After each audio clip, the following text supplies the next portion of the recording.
Yeah, back with another video. If this isn't your first rodeo or you're new to my channel, then please consider hitting that like and subscribe button. It would be really appreciated to me. And this is part 8 to What If Kakashi and Guy Adopted Naruto. We left off with Orochimaru. We then have Naruto touch Orochimaru's brain and push his chakra into it, extracting Orochimaru's knowledge in seconds. Though this isn't a fan fiction idea, I need Naruto to have this in order to progress this story. So, I could have done it in other ways, but this is the only way that I saw was easiest and made the most sense, I guess you could say.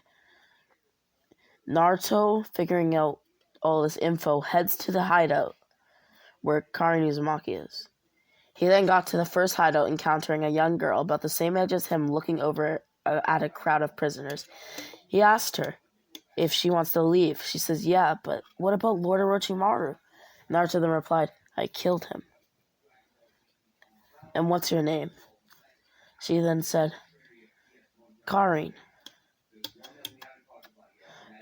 Karin then asked him, what's your name? Naruto then said, I'm Naruto of the Hidden Leaf Village and future Hokage. Naruto Uzumaki. Karin then said, you're an Uzumaki too? He then said, wait, you're one? She then said, yeah, but my parents died a long time ago, when all 4 nations except for Konoha destroyed our lands.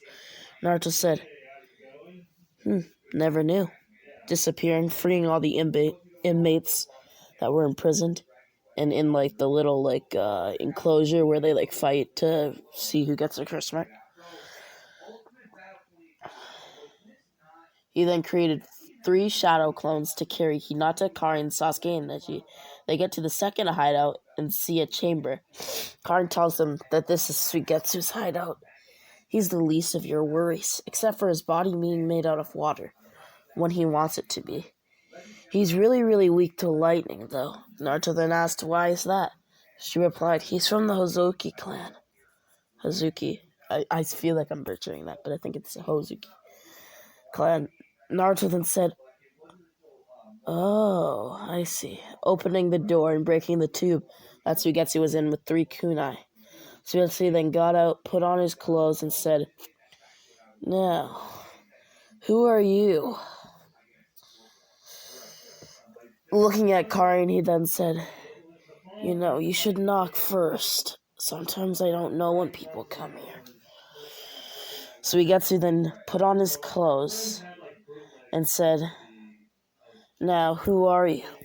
Naruto then said, I'm Naruto Uzumaki of the Hidden Leaf, and we could use your strength.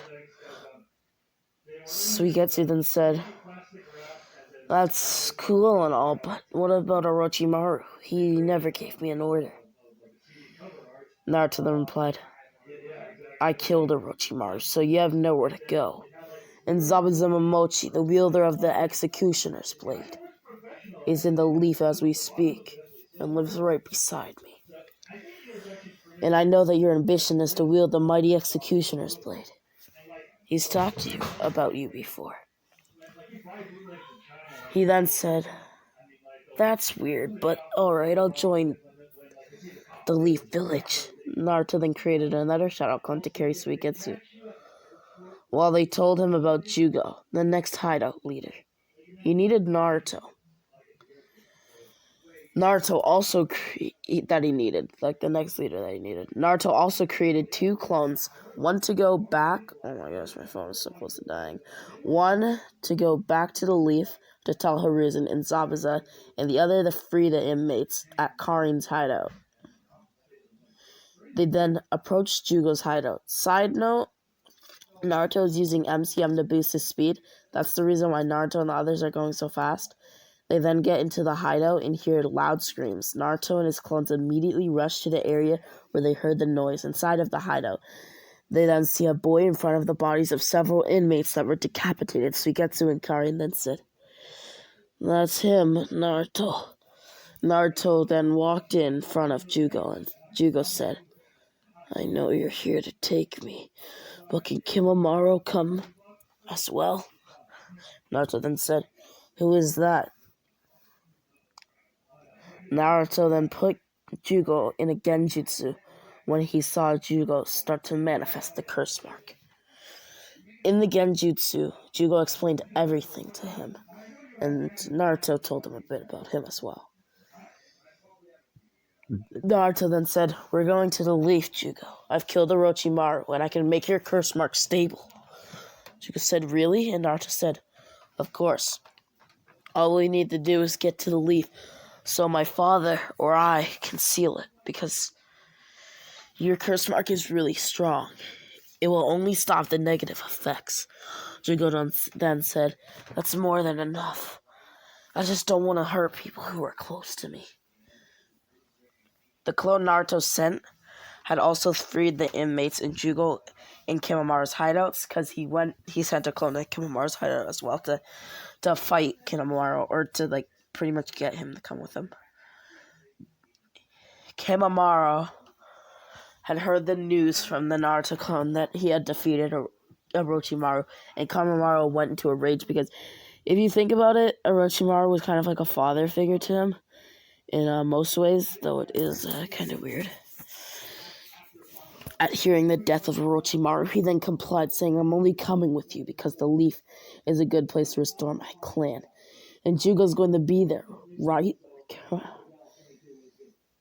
Naruto then said, "Yeah, of course." Kimamaru then said, "What about Kabuto?" explaining who Kabuto is. Naruto then said, "There's no reason to worry about him, at least not right now." They then caught up to the original Naruto, and Naruto, Kimamaru, Suigetsu, Karin, Jugo, Hinata, Neji, Sasuke, and Naruto himself. Oh yeah, I already said that. Headed back to the village hidden in the leaves. This was part 8 to What If Kakashi and Guy Adopted Naruto. Please consider hitting that like and subscribe button. Rami X, out.